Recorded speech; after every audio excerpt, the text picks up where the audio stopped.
નમસ્કાર વિદ્યાર્થી મિત્રો, આજે આપણે એક નવા ચેપ્ટરની શરૂઆત કરવાના છીએ જેનું નામ છે સુરેખ પથ પર ગતિ, motion in A straight line.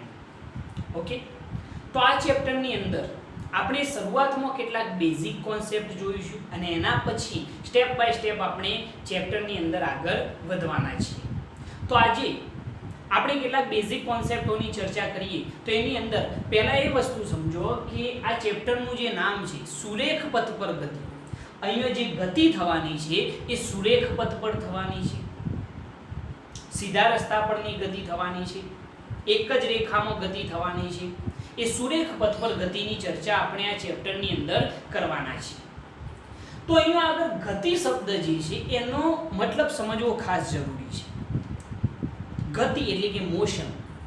ગતિ ક્યારે થઈ કહેવાય એ વસ્તુ આપણે સમજવી પડશે. તો ગતિની એક વ્યાખ્યા અમે અહીંયા આગળ લખેલી છે. એ વ્યાખ્યા શું છે જરા જોજો.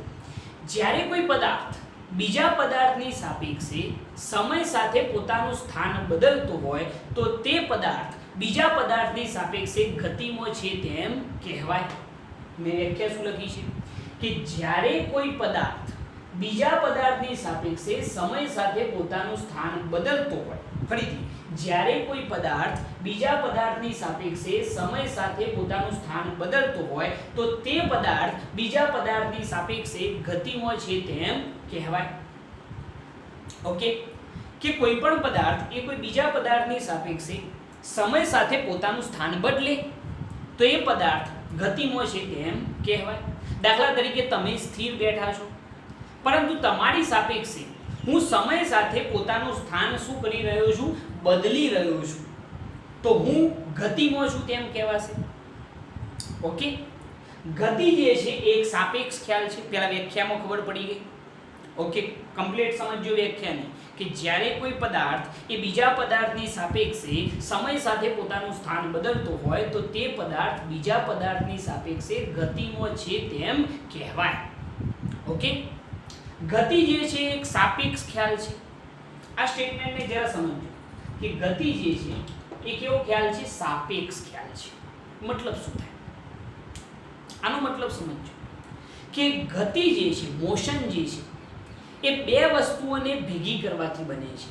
કઈ બે વસ્તુ? એક તો પદાર્થ અને બીજો અવલોકનકાર કે જે અવલોકન કરે છે. કોણ કોણ? એક પદાર્થ અને બીજો અવલોકનકાર. એ બંનેની ભેગી અસરથી ગતિની રચના થાય. હું તમને સમજાવું કે સાપેક્ષ ખ્યાલ કઈ રીતે છે. દાખલા તરીકે તમે વિચારી લો કે તમે બસની અંદર મુસાફરી કરી રહ્યા છો. બસની અંદર સપોઝ તમારી જોડે કોઈ એક પુસ્તક પડ્યું છે. તમે છો અને તમારી જોડે કોઈ એક પુસ્તક પડેલું છે. ઓકે, બસ ગતિ કરી રહી છે.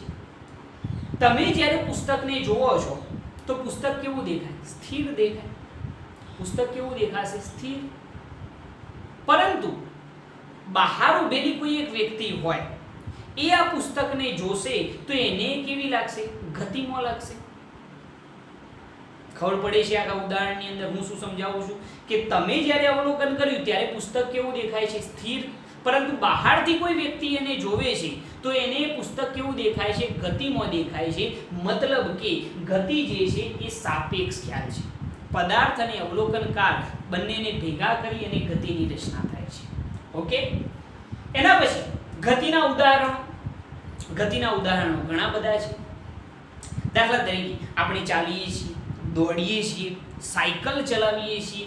આ બધા ગતિના ઉદાહરણો છે. ફેફસાની અંદર હવા અંદર અને બહાર થાય છે, એ પણ ગતિ થઈ રહી છે. મેં અહીંયા ઉદાહરણ લખેલા છે કે આપણે ચાલીએ, દોડીએ, સાયકલ ચલાવીએ, ફેફસાની અંદર હવા અંદર અને બહાર ગતિ કરે છે. ધમની અને શિરામાં વહેતું લોહી પણ ગતિમાં છે એમ કહેવાય. આપણી ધમનીઓ અને શિરાઓ જે છે એની અંદર વહેતું જે લોહી છે એ પણ ગતિમાં છે. બંધમાંથી પડતું પાણી એ પણ ગતિનું એક ઉદાહરણ છે. વૃક્ષ પરથી નીચે પડતા પોદડા અને ફળ એ પણ એક ગતિના ઉદાહરણ કહી શકાય. એના પછી પૃથ્વીનું પોતાની ધરી પરનું જે ભ્રમણ છે એ પણ ગતિનું ઉદાહરણ છે. ઓકે, એના પછી સૂર્યની આસપાસ પૃથ્વીનું પરિક્રમણ જે છે એ પણ ગતિનું ઉદાહરણ છે. એના સિવાય આકાશગંગામાં સૂર્યની જે ગતિ છે એ પણ ગતિનું એક બેસ્ટ ઉદાહરણ છે. આ બધી જે રચના છે, આ બધા જે ઉદાહરણો છે એ બધા ગતિના ઉદાહરણો છે. તો ગતિ શું છે એ મગજમાં એક્ઝેક્ટ પહેલા ક્લિયર કરો, પછી આપણે આગળ વધીશું. મોશન કોને કહેવાય? તો કોઈ પણ પદાર્થ તમારી સાપેક્ષે હું શું કરું છું, સમય સાથે પોતાનું સ્થાન બદલું છું. તમારી સાપેક્ષે હું સમય સાથે પોતાનું સ્થાન શું કરું છું, બદલું છું. મતલબ કે હું જે છું એ ગતિમાં છું. ઓકે, વ્યાખ્યા બરોબર સમજો કે જ્યારે કોઈ પદાર્થ બીજા પદાર્થની સાપેક્ષે સમય સાથે પોતાનું સ્થાન બદલતો હોય તો તે પદાર્થ બીજા પદાર્થની સાપેક્ષે ગતિમાં છે તેમ કહેવાય.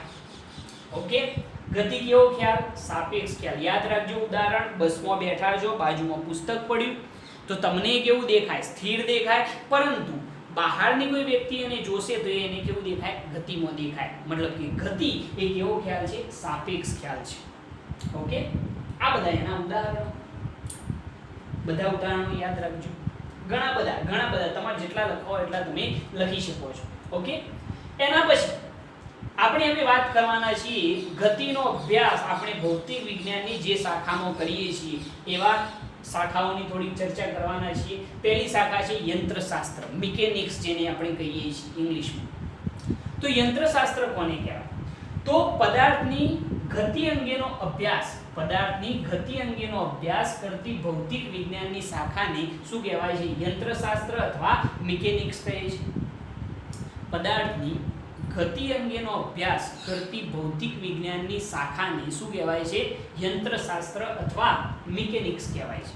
ગતિ અંગેનો અભ્યાસ જે શાખામાં થતો હોય એ મિકેનિક્સ છે. ઓકે, અથવા બીજી એક વ્યાખ્યા છે કે મિકેનિક્સ કોને કહેવાય? તો કાઇનેમેટિક્સ અને ડાયનેમિક્સ બંનેની ભેગી અસર જો વિચારવામાં આવે, ફરીથી કાઇનેમેટિક્સ અને ડાયનેમિક્સની સંયુક્ત શાખાને શું કહેવાય? મિકેનિક્સ કહે છે. કોની સંયુક્ત શાખા? તો કાઇનેમેટિક્સ અને ડાયનેમિક્સ. ની સંયુક્ત શાખાને શું કહેવાય છે? મિકેનિક્સ. બે વ્યાખ્યાઓ મેં લખેલી છે જે તમને અનુકૂળ આવે યાદ રાખી શકો કે પદાર્થની ગતિ અંગેનો અભ્યાસ કરતી ભૌતિક વિજ્ઞાનની શાખા.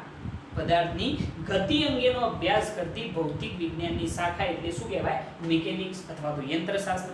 બીજી રીતે કાઇનેમેટિક્સ અને ડાયનેમિક્સની સંયુક્ત શાખાને શું કહેવાય છે? મિકેનિક્સ કહે છે. ઓકે, મિકેનિક્સના મુખ્ય બે પ્રકાર છે. ઓકે, પહેલો ભાગ જો કહેવો હોય તો શુદ્ધ ગતિ વિજ્ઞાન, જેને આપણે કાઇનેમેટિક્સ કહીએ છીએ, અને બીજો આવશે ગતિ વિજ્ઞાન જેને આપણે ડાયનેમિક્સ કહીએ છીએ.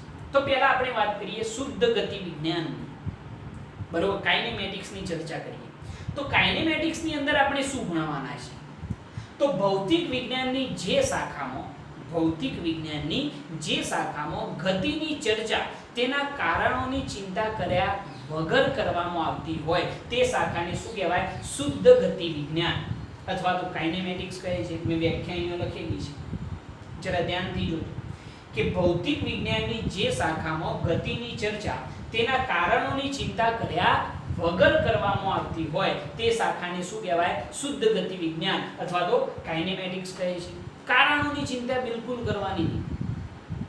ગતિની ચર્ચા તેના કારણોની ચિંતા કર્યા વગર કરવામાં આવતી હોય તો એ શું છે? કાઇનેમેટિક્સ છે. અને ડાયનેમિક્સની અંદર કારણોની ચિંતા કરીશું. ઓકે, તો ભૌતિક વિજ્ઞાનની જે શાખામાં ગતિની ચર્ચા તેના કારણો અને પદાર્થના ગુણધર્મો સહિત કરવામાં આવે તો તેને ગતિ વિજ્ઞાન કહે છે અથવા તો ડાયનેમિક્સ કહે છે.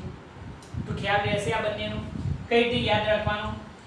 ગતિની ચર્ચા જે શાખામાં થાય એને શું કહેવાય? યંત્રશાસ્ત્ર. પદાર્થની ગતિ અંગેનો અભ્યાસ જે શાખામાં થાય એ શું છે? યંત્રશાસ્ત્ર, મિકેનિક્સ.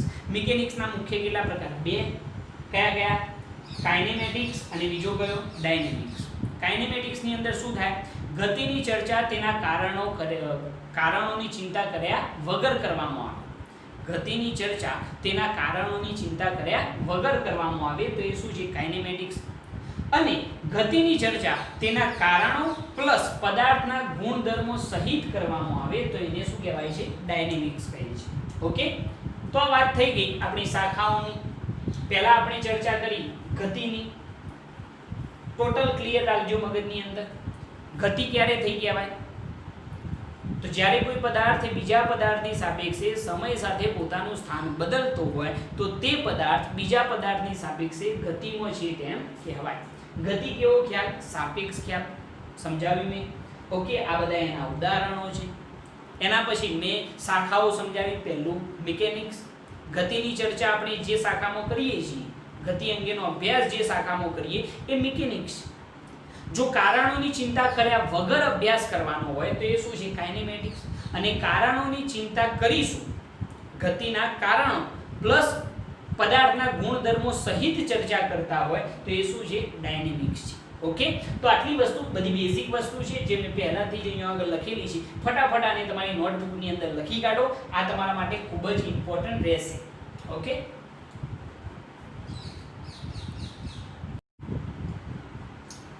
ઓકે, હવે આપણે એક બીજા ટોપિકની ચર્ચા કરીએ તો કણની સંકલ્પના. એક નાનકડો ટોપિક છે અને ખૂબ જ મજાનો, સરળતાથી તમે એને સમજી શકશો. જરા ધ્યાન રાખજો. તો કણની સંકલ્પના કઈ રીતે સમજી શકાય? તો પહેલા તો કણ શું છે? તો કણ એટલે દર ધરાવતો, કણ એટલે દર ધરાવતો બિંદુવત પદાર્થ. કણ એટલે દર ધરાવતો બિંદુવત પદાર્થ. બરોબર છે? આ કણની વ્યાખ્યા થઈ. કોઈ પૂછે કે ભાઈ કણની વ્યાખ્યા શું? તો કણ એટલે દર ધરાવતો બિંદુવત પદાર્થ. કણ જે છે એને કોઈ પરિમાણ નથી. તો કણને કોઈ પરિમાણ નથી, તેથી તે એક આદર્શ કલ્પના છે. કણને કોઈ પરિમાણ નથી, તે આદર્શ કલ્પના છે. કણને કોઈ પરિમાણ હોતા નથી, તે એક આદર્શ કલ્પના છે. વાસ્તવમાં કોઈ કણ મળતો નથી. મેં લખી કાઢી આપણે. વાસ્તવમાં કોઈ કણ મળી શકે નહીં. બરોબર છે? આ બીજો પોઈન્ટ. અને ત્રીજો પોઈન્ટ, કણ ફક્ત રેખીય ગતિ જ કરે છે. કણ ફક્ત કેવી ગતિ કરે? રેખીય ગતિ કરે છે. આ ત્રણ પોઈન્ટો સૌથી અગત્યના પહેલા. તો પહેલા તો કણની વ્યાખ્યા. કણ શું છે? તો કણ એટલે દર ધરાવતો બિંદુવત પદાર્થ. કણ શું છે? તો એક દર ધરાવતો બિંદુવત પદાર્થ છે. કણને કોઈ પરિમાણ હોતા નથી. કણ એ એક આદર્શ કલ્પના છે. વાસ્તવમાં કોઈ કણ મળી શકે નહીં. કણ ફક્ત કેવી ગતિ કરી શકે? તો રેખીય ગતિ જ કરી શકે. ઓકે, તો આ ત્રણ પોઈન્ટ સૌથી અગત્યના. એના પછી બીજી વાત કહીએ તો કયા સંજોગોમાં, અહીંયા જોજો એક સરસ ટોપિક લખીએ, કયા સંજોગોમાં પદાર્થને કણ તરીકે સ્વીકારી શકાય. બરોબર, એક સરસ ટોપિક આપણે બનાવેલો છે કે કયા સંજોગોમાં પદાર્થને કણ તરીકે સ્વીકારી શકાય. તે સંજોગો હું તમને કહી દઉં કે ક્યારે તમે કોઈ પણ પદાર્થને કણ તરીકે સ્વીકારી શકો. તો પહેલી કન્ડિશન કે ઘન પદાર્થના બધા કણો, કોઈ પણ ઘન પદાર્થના બધા જ કણો સરખા સમયમાં, ઘન પદાર્થના બધા જ કણો સરખા સમયમાં સરખું અંતર કાપતા હોય, સરખા સમયમાં સરખું અંતર કાપતા હોય તો કોઈ એક અથવા એમ કહીએ કે ઘન પદાર્થના બધા જ કણો સરખા સમયમાં સરખું અંતર કાપતા હોય તો ગતિની ચર્ચા કોઈ એક પ્રતિનિધિ કણની ગતિ પરથી કરી શકાય છે. મેં અહીંયા સ્ટેટમેન્ટ શું લખેલું છે જરા ધ્યાનથી જોજો કે ઘન પદાર્થના બધા જ કણો સરખા સમયમાં સરખું અંતર કાપતા હોય તો ગતિની ચર્ચા કોઈ એક પ્રતિનિધિ કણની ગતિ પરથી કરી શકાય. દાખલા તરીકે હું તમને એમ કહું કે દાખલા તરીકે પહેલો એક ઘન પદાર્થ છે. આ ઘન પદાર્થ થોડાક સમયની અંદર અહીંયા પહોંચે છે.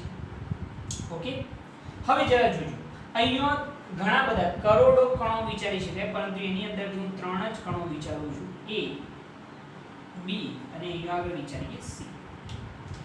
તો આ ત્રણેય કણો જે છે ઘન પદાર્થના બધા જ કણો એ સરખા સમયમાં સરખું અંતર કાપતા હોય, એટલે કે A જે છે એ ગતિ કરીને કેટલા પહોંચે, લગભગ અહીંયા A થી A', B જે છે એ ગતિ કરીને સમજી લો કે અહીંયા પહોંચે B', અને C જે છે એ ગતિ કરી અહીંયા પહોંચે C'. તો આ ઘન પદાર્થના બધા જ જે કણો છે એ સરખા સમયમાં સરખું અંતર કાપતા હોય તો ગતિની ચર્ચા કોઈ એક પ્રતિનિધિ કણની ગતિ પરથી કરી શકાય. આ બધા અંતરો કેવા હોય, સમાન જ હોય. સમજો 5 સેન્ટીમીટર, આ પણ 5 સેન્ટીમીટર. તો ગતિની જે ચર્ચા છે એના માટે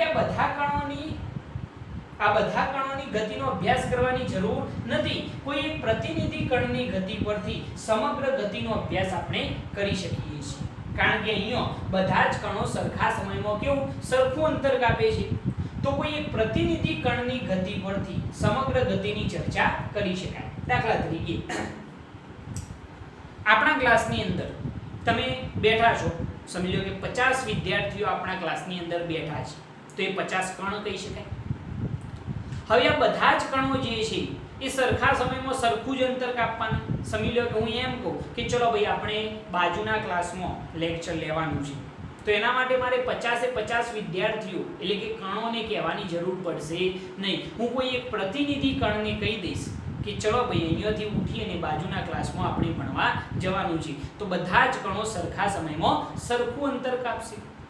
તો કોઈ એક પ્રતિનિધિ કણની ગતિ પરથી સમગ્ર ગતિની ચર્ચા આપણે કરી શકીએ છીએ. સ્ટેટમેન્ટ બરોબર સમજો કે ઘન પદાર્થના બધા જ કણો સરખા સમયમાં સરખું અંતર કાપતા હોય તો ગતિની ચર્ચા કોઈ એક પ્રતિનિધિ કણની ગતિ પરથી કરી શકાય. આ બધા જ કણો સરખા સમયમાં કેવું સરખું અંતર કાપે છે, તો ગતિની જે ચર્ચા છે એ કોઈ એક પ્રતિનિધિ કણની ગતિ પરથી કરી શકાય. ઓકે, કારણ કે બધા સરખું જ અંતર કાપવાના. એના પછી બીજી ઘટના બીજી એક કન્ડિશન છે કે જ્યારે આપણે પદાર્થને કણ તરીકે સ્વીકારી શકીએ. તો જ્યારે બે પદાર્થો વચ્ચેના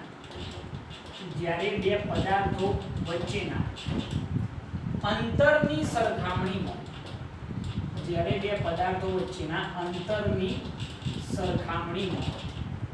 તેમના પરિમાણ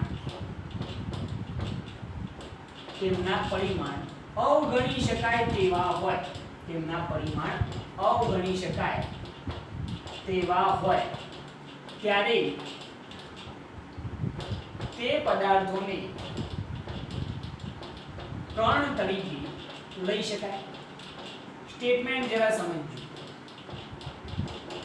કે જ્યારે બે પદાર્થો વચ્ચેના અંતરની સરખામણીમાં તેમના પરિમાણ અવગણી શકાય તેવા હોય તો ત્યારે તે પદાર્થોને કણ તરીકે લઈ શકાય. સ્ટેટમેન્ટ ફરીથી, જ્યારે બે પદાર્થો વચ્ચેના અંતરની સરખામણીમાં તેમના પરિમાણ અવગણી શકાય તેવા હોય ત્યારે તે પદાર્થોને શું કરી શકાય, કણ તરીકે સ્વીકારી શકાય. ઉદાહરણ તરીકે સમજી લો હું એમ કહું કે પૃથ્વી અને સૂર્ય વચ્ચે લાગતા ગુરુત્વાકર્ષી બળની ગણતરીમાં પૃથ્વી અને સૂર્યને કણ તરીકે સ્વીકારી શકાય. પૃથ્વી અને સૂર્યને શું સ્વીકારી શકાય, કણ તરીકે સ્વીકારી શકાય. કેમ? કારણ કે સ્ટેટમેન્ટ સાથે બંને બેસતા આવે કે બે પદાર્થો કયા તો પૃથ્વી અને બીજો સૂર્ય. પૃથ્વી અને સૂર્ય બંને પદાર્થો વચ્ચેના અંતરની સરખામણીમાં એમના પરિમાણ કેવા અવગણી શકાય તેવા. આમ તો જોઈએ તો પૃથ્વી અને સૂર્ય ઘણા બધા મોટા છે, પરંતુ પૃથ્વી અને સૂર્ય વચ્ચેનું જે અંતર છે એ અંતરની સરખામણીમાં એમના પરિમાણ અવગણી શકાય તેવા. પૃથ્વી અને સૂર્ય વચ્ચેનું અંતર ઘણું બધું છે, ખૂબ જ વધુ. તો એની સરખામણીમાં એના પરિમાણ કેવા છે, એમના કદ અવગણી શકાય તેવા છે. તો આપણે પૃથ્વી અને સૂર્યને શું વિચારી શકીએ, એક કણ તરીકે સ્વીકારી શકીએ છીએ. અહીંયા મેં ઉદાહરણ લખેલું છે કે પૃથ્વી અને સૂર્ય વચ્ચે લાગતા ગુરુત્વાકર્ષણ બળની ગણતરીમાં પૃથ્વી અને સૂર્યને કણ તરીકે સ્વીકારી શકાય, કારણ કે એમના અંતરની સરખામણીમાં એમના કદ, એમના પરિમાણ અવગણી શકાય તેવા છે. ક્લિયર થાય છે આખી વસ્તુ? મેં અહીંયા તમને શું શું સમજાવ્યું છે? તો પહેલા કણની સંકલ્પના શું સમજાવી? તો કણ એટલે દળ ધરાવતો બિંદુવત પદાર્થ. કણ શું છે? તો દળ ધરાવતો બિંદુવત પદાર્થ છે. કણને કોઈ પરિમાણ હોતા નથી, ધ્યાન રાખજો, કણ પરિમાણ રહિત છે. તો કણ એક આદર્શ કલ્પના છે. તો કણ કેવો છે? એક આદર્શ કલ્પના છે. વાસ્તવમાં કોઈ કણ મળી શકે નહીં. કણ ફક્ત કેવી ગતિ કરી શકે? રેખીય ગતિ જ કરી શકે. ધ્યાન રાખજો, કણ જે છે કેવી ગતિ કરી શકે? રેખીય ગતિ જ કરી શકે. એના પછી કયા સંજોગોમાં તમે પદાર્થને કણ તરીકે સ્વીકારી શકો? તો પહેલી કન્ડિશન કે ઘન પદાર્થના બધા જ કણો સરખા સમયમાં સરખું અંતર કાપતા હોય તો ગતિની ચર્ચા કોઈ એક પ્રતિનિધિ કણની ગતિ પરથી કરી શકાય. સ્ટેટમેન્ટ જોઈએ. ઓકે. અને એના પછી બીજું ક્યારે આપણે પદાર્થોને કણ તરીકે સ્વીકારી શકીએ? કે બે પદાર્થો વચ્ચેના અંતરની સરખામણીમાં તેમના પરિમાણ અવગણી શકાય તેવા હોય તો બંને પદાર્થોને કણ કહી શકાય. પૃથ્વી અને સૂર્ય આમ તો બંને કેવા ખૂબ જ મોટા, પરંતુ એ બંને વચ્ચેનું અંતર ખૂબ જ વધુ. તો એ બંને વચ્ચેના અંતરની સરખામણીમાં એમના પરિમાણ અવગણી શકાય તેવા. તો પૃથ્વી અને સૂર્યને આપણે કણ તરીકે સ્વીકારી શકીએ છીએ. તો આ બંને કન્ડિશનમાં આપણે પદાર્થને કણ તરીકે સ્વીકારી શકીશું. અને આ કણ વિશેની થોડી બેઝિક બાબતો છે. ઓકે, બહુ સિમ્પલ બાબતો છે. ફટાફટ આને નોટ કરો. નોટ કરવાને